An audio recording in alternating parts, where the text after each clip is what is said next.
되게 무서웠어요. 까만 연기가 막 치솟으면서 이렇게 우리 아파트 쪽으로 오는데 무섭고 공포가 좀 있었어요. 옥 냄새가 나서 본께로 웜에 검은 타이가 불이 나갖고 그냥 시커먼 내가 그냥 하늘로 솟고 올라간 게 겁이 나대요. 겁나 크게 나서 겁이 나 그냥.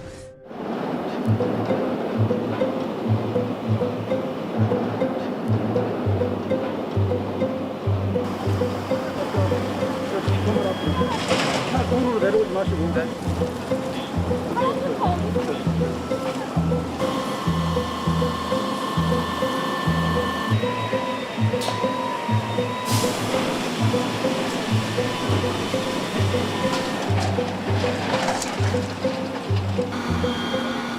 처음 화재가 난 동이 하중에 의해서 지금 무너진 상태에 있습니다. 지금 내부에서 제2의 다른 동으로 화재가 지금 번지고 있는데 내부에 위험물질이 좀 있고 건물이 무너질 수 있기 때문에 일정한 시간 이후에는 내부에 있는 소방대원들을 탈출할 수 있도록 조치를 해놓은 상태에 있습니다. 금호타이어 광주공장에 불이 난 지 31시간 만에 초기 진화가 완료됐습니다. 하지만 검은 연기가 광주 도심을 뒤덮으며 적어도 사흘가량은 연기가 더 날 것으로 보고 있어 주민들의 피해가 계속될 전망입니다.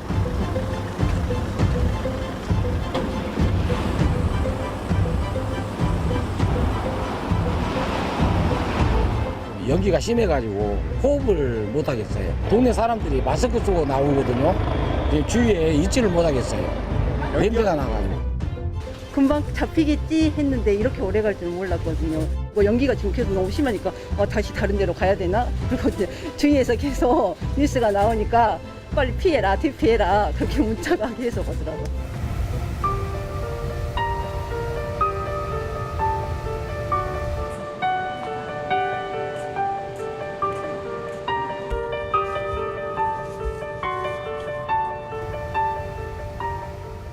피우라고 동사무소에서 그리고 여기 아파트에서 방송을 하대요.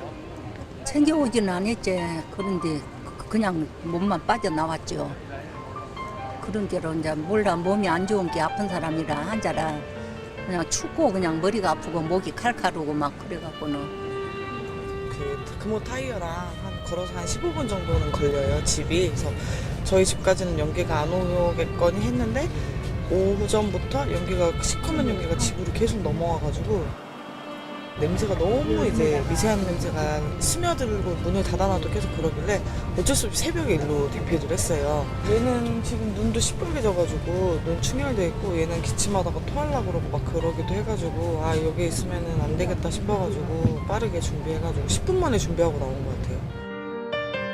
옷이나 이불에 이미 냄새가 배어 있어요. 그래가지고 뭘 챙겨가지고 올 수 있는 그런 게 없었고 이미 집에 가면 창문이나 이런 것도 온통 시꺼멓게 돼 있어가지고 막막해요 그냥.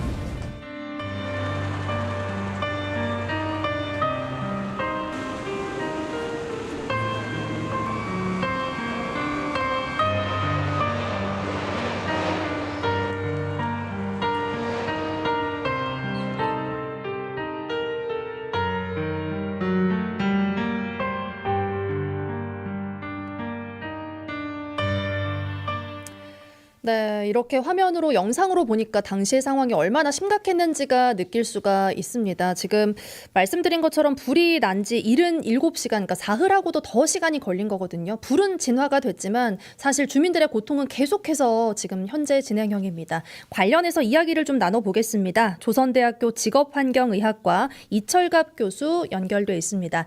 교수님 안녕하십니까? 네, 안녕하십니까. 네, 먼저 이런 안타까운 화재가 발생해서 굉장히 마음이 좀 안 좋은데요. 예, 이런 그러니까요. 상황에서 가장 우려되는 부분은 먼저 어떤 부분인가요?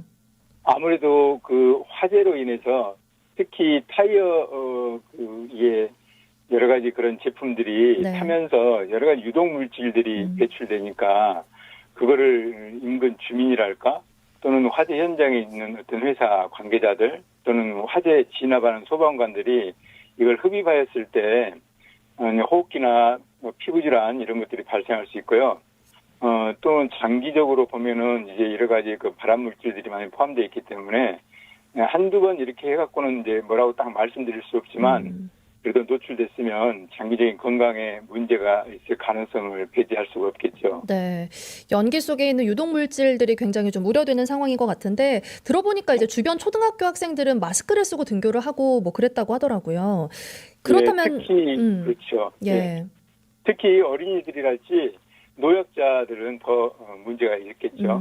이런 상황에서 그럼 주민분들이나 이제 뭐 근로자분들 주변에 계시는 분들께 발생할 수 있는 질환은 어떤 게 있는 건가요? 제일 이제 그 가벼운 이런 호흡기 증상일 것 같아요. 기침, 가래, 또는 뭐 머리 아픈 거 두통, 또는 뭐 피부에 뭐 발진 이런 것들이 이제 흔히 있을 것 같은데 많이 다량 흡입했을 때는 이게 그 나중에 이제 천식같이 이런 현상이 발생할 수 있거든요. 즉 뚜렷한 이런 뭐 회, 뭐 검사에서 특히 엑스레이랄지 뭐 혈액 검사랄지 이런 데 이상은 나오지 않지만 본인이 계속 목이 뭐 간질간질 한다든지 기침을 한다든지 뭐 이럴 수가 있겠습니다. 예. 폐나 뭐 어떤 피부에 발생하는 질환들이 좀 우려되는 상황인데 또 정신적인 고통을 호소하는 분들도 계시더라고요. 뭐 심리적으로 좀 불안하다 이런 분들도 계시고요. 당연히 그러겠죠. 그런 큰 화재 현장을 목격했거나 또는 그런 그 아주 검은 연기 이런 것들을 보게 되면 많이 놀라고 또 그에 의한 어떤 이렇게 정신적인 충격 이런 것들이 당연히 있을 수 있겠죠. 특히 가까운 그 아파트에 사는 주민들이나 이런 분들은 더 그럴 가능성이 많을 것 같습니다. 그렇다면 앞으로 우리가 좀 어떤 대응책을 마련할 수가 있을까요? 그 보도를 보니까 광산구에서 이렇게 문제가 있거나 또는 증상을 호소하신 분들을 접수를 받고 있더라고요. 예. 그래서 그분들이 어떻게 노출됐는지 그걸 자세히 이렇게 기록을 통해서 정리할 필요가 있을 것 같고, 두 번째는 그분들이 이후에도 무슨 문제가 없는지 계속 추적 관찰을 해 보아야 될 것 같아요. 예.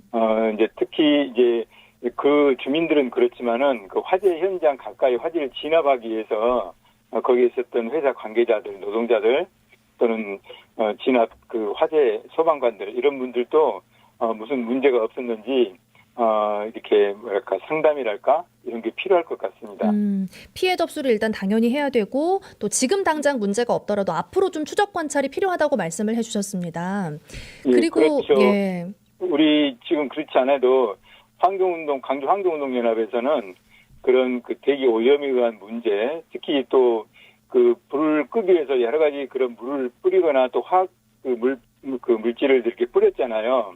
그게 주변 그 수지를 오염시키거나 또는 토양을 이게 들어가서 지하수를 오염시킬 가능성이 있기 때문에 광주 환경운동연합에서는 그러한 문제들에 관해서 어떻게 대책을 세워야 될 것인지 그런 데 관심을 가지고 있는 것 같습니다. 알겠습니다. 오늘 말씀 여기까지 듣겠습니다. 고맙습니다.